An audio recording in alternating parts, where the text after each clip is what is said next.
Today, ComixFM brings you the first chapter of the ultimate multiversal saga, JLA Avengers, a journey into mystery. In this once-in-a-lifetime crossover, written by Kurt Busiek and brought to life by the legendary George Perez, two of the greatest superhero teams in comic book history collide. When cosmic forces tear at the fabric of reality, the Justice League and the Avengers are thrust into each other's worlds. Now, the fate of not one, but two realities will be decided by Earth's mightiest heroes and the world's greatest superheroes, together. Smash that subscribe button for more stories like this. Without further ado, let's behold this epic tale. On Paul Marcus, a Marvel Universe world accustomed to war and violence, celebration briefly replaced combat as its ruler Archon anticipated ascension to the throne. However, Archon's quiet morning with Lady Thundra was interrupted by chaos outside. A massive, ominous force appeared in the skies, its fierce, demanding gaze overwhelming the inhabitants' minds. As Paul Marcus panicked, the force questioned their thoughts, demanding the ultimate truth, the secret of the universe. When no satisfactory answer emerged, Paul Marcus was obliterated, leaving nothing but cosmic debris. Elsewhere, on Quad, a DC Universe world accustomed to constant conflict, the crime syndicate, including Ultraman and Power Ring, unleashed devastating power. They relished their conquest, unaware the same terrifying force approached, demanding answers to the secrets of universe and annihilating their reality in a similar manner. Meanwhile, Eternity, the embodiment of the Marvel Universe, watched a new story unfolding. The enigmatic being known as Grandmaster observed the creation of a new planet, betting on cosmic games. His contemplation was violently disrupted by the same malevolent presence. Grandmaster attempted to confront the entity, which revealed itself as Krona, an ancient being relentlessly seeking the ultimate truth about his identity and origins. Krona's presence threatened the fabric of the universe, his probing, destructive, and insatiable.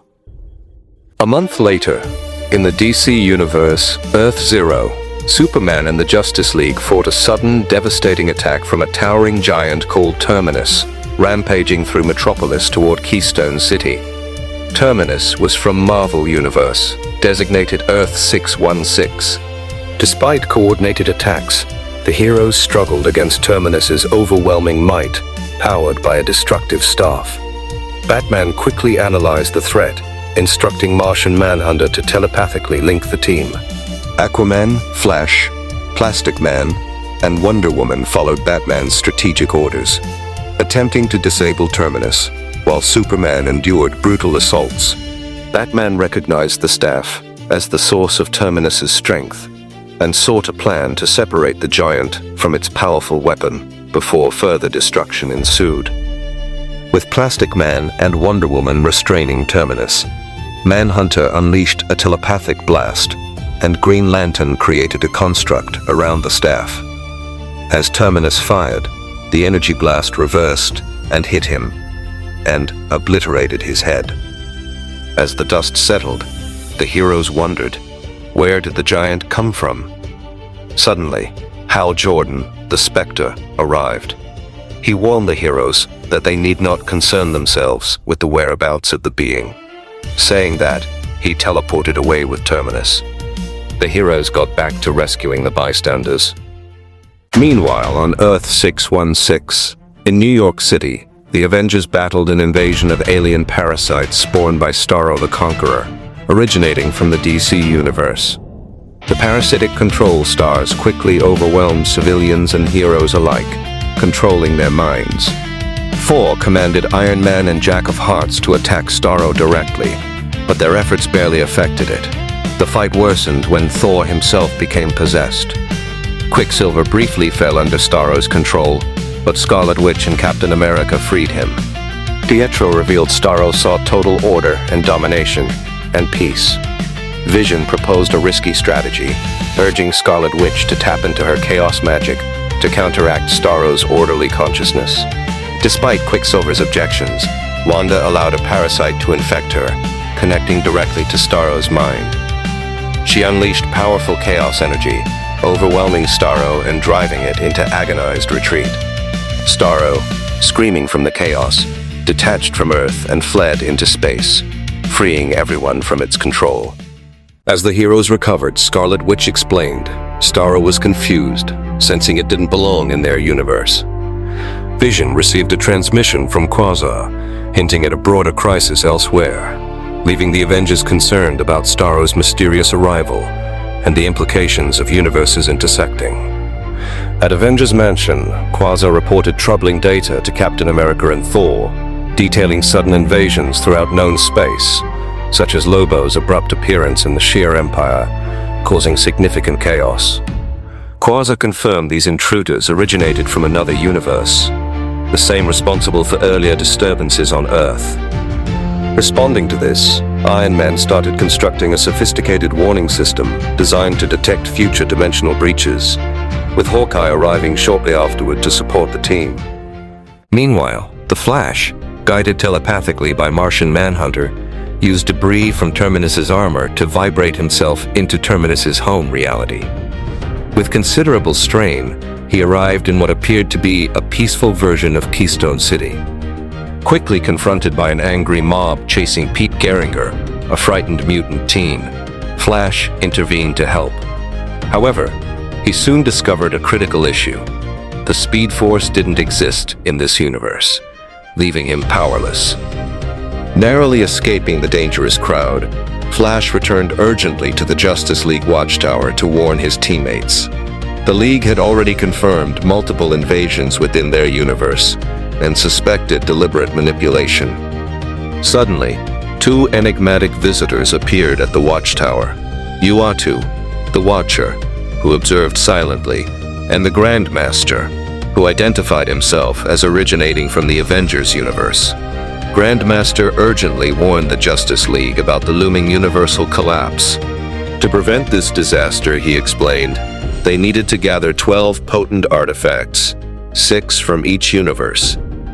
From the DC universe, the artifacts required were the Spear of Destiny, the Book of Eternity, the Orb of Ra, the Medusa Mask, the Bell, Jar and Wheel of the Demons 3, and Kyle Rayner's Green Lantern Power Battery. From the Marvel Universe, the necessary items included the Ultimate Nullifier, the Evil Eye of Avalon, the Wand of Watum, the Casket of Ancient Winters, the Cosmic Cube, and the Infinity Gauntlet. Though Grandmaster remained vague beyond this revelation, the Justice League resolved to investigate immediately. Utilizing the Flash's knowledge of vibrational frequencies, the Justice League successfully teleported into the Marvel Universe, though Flash remained behind due to his power loss. Concurrently, Iron Man and his teammates at Avengers Mansion detected the Justice League's arrival through the dimensional warning system, signaling an unprecedented convergence of two superhero teams. The Justice League entered the Marvel Universe and split up to quietly observe, but were shocked by the grim situations they encountered. Aquaman and Martian Manhunter saw Dr. Doom ruling Latveria brutally. Wonder Woman witnessed genocide on Genosha. Superman was appalled by rampant violence in Michigan, and Batman intervened in New York to save drug dealers from the Punisher, causing Plastic Man to chastise him for breaking their non-interference rule. Superman was visibly disturbed by the state of this universe, frustrated at its heroes' apparent negligence. The team regrouped at an island in the Sea of Okhotsk to find their first artifact. Upon arrival, massive monsters emerged, forcing the League into combat. Batman stealthily retrieved the artifact, the Ultimate Nullifier. But when Martian Manhunter mentally probed it, the object's immense power overwhelmed him, broadcasting his distress telepathically to everyone nearby. Suddenly, the Avengers appeared, attacking the League. Hawkeye skillfully shot an arrow, knocking the nullifier away, but Wonder Woman caught it mid-air. Iron Man used his dimensional modulator to expel the Justice League from their universe back to the DC Earth, but the nullifier went with them. Back on their Earth, Superman declared his disappointment with the Marvel Universe, suggesting greater caution moving forward. The score was DC 1, Marvel 0. Meanwhile, back in the Marvel Universe, the Avengers debated the threat posed by the Justice League. Vision detected another observer, Metron, who trapped the Avengers briefly to communicate peacefully. Metron explained about the artifact's importance, warning the Avengers that if the Justice League succeeded, the Marvel Universe would be doomed. He introduced them to the Mother Box, an intelligent device now interacting directly with Iron Man, urging the Avengers to oppose the League to save their reality. But the Atom had stayed back, and he hopped onto Metron's chair to uncover the greater secret. Thor reacted. He was angry, ready to fight the Justice League, urged by the warnings of Metron. Iron Man identified the mysterious device as a sentient Mother Box, allowing the Avengers to teleport into the Justice League's universe. Arriving in Metropolis, they swiftly halted a bank robbery, astonishing civilians. Captain America was wary of their new surroundings, noticing the adoration citizens showed to superheroes. Scarlet Witch and Quicksilver observed the excessive idolization of heroes in this world, unsettling Captain America. The Justice League confronted the Avengers, accusing them of invading their universe and threatening its stability. Superman tried to reason with Captain America, demanding the Avengers surrender immediately. The Avengers refused, deeming Superman and his allies oppressive. Thor, angered, declared they had endured enough. He called down a mighty storm and struck Superman with a powerful blow from Mjolnir, igniting the conflict. Elsewhere, the Grand Master and Metron secretly observed these events, discussing how both universes were pawns in a greater game orchestrated by Krona, a villain intent on altering reality. They noted that neither universe might survive, but delaying Krona was essential. Unbeknownst to them, Atom listened covertly. The conflict had officially begun, and both sides were caught in an intense battle, manipulated by hidden cosmic forces. Want to know what happened next? The next chapter of the story will be released tomorrow. Same bat time, same bat channel. Stay tuned for the ultimate contest of champions where JLA and Avengers fight to gather the artifacts. Let us know your thoughts in the comments box and smash that subscribe button.